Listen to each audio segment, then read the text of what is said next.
तपाईँहरूको यो किन चर्किन्छ थाहा छ? यसरी कोरा मसिनो किन फुट्छ थाहा छ?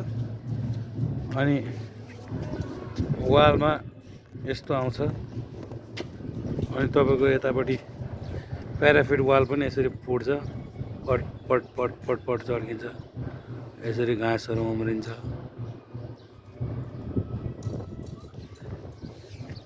त्यो चाहिँ यसरी पाइपहरू ओपन छोड्यो भने यस्तो हुन्छ। परेको पानी सबै यहाँबाट छिर्ने, यहाँबाट छिर्ने, छिर्ने, यता छिर्ने, अनि यसमा तपाईँको मार्बल अथवा ग्रेनाइटहरू या अब कस्टले भ्याएन भने तपाईँको यसमा तपाईँको टायल पनि राख्न मिल्छ होइन, यत्तिकै छोड्नु भएन है। अनि कोरा मसिनो राख्दा पनि तपाईँको पिपिसी सिमेन्ट युज गर्नु पर्यो होइन। ओपिसीले चाहिँ बलियो हुन्छ भनेर ओपिसी सिमेन्ट युज गर्नु भएन।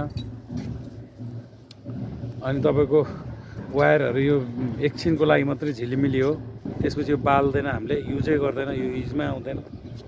पार्टी अब हामीले आजकल घरमा गर्दैनौँ, कौसीमा गर्दैनौँ पहिला पहिला जस्तो होइन। त्यसै कारणले आफ्नो घरलाई चाहिँ स्वास्थ्य राख्नको लागि, आफ्नो घर राम्रो राख्नको लागि थोरै चाहिँ हामीले समय दिनुपर्ने हुन्छ है। यस्तोहरू त्यति नछोड्नुहोस्। सायद मेरो विचारमा चाहिँ यो चाहिँदैन कि इलेक्ट्रिसियनहरूले पनि एकचोटि यसो याद गरेर यो चाहिँदैन नराख्नुहोस् भनिदिनु पर्ला जस्तो लाग्छ। राख्यो भने पनि तपाईँको यहाँ माथिपट्टि बिजुली त्यति युजै हुँदैन कि, राति माथि आउने कुरै हुँदैन। मलाई चाहिँ त्यस्तो लाग्छ। अब हजुरहरूलाई कस्तो लाग्छ कमेन्टमा बताइदिनु होला। हस् त।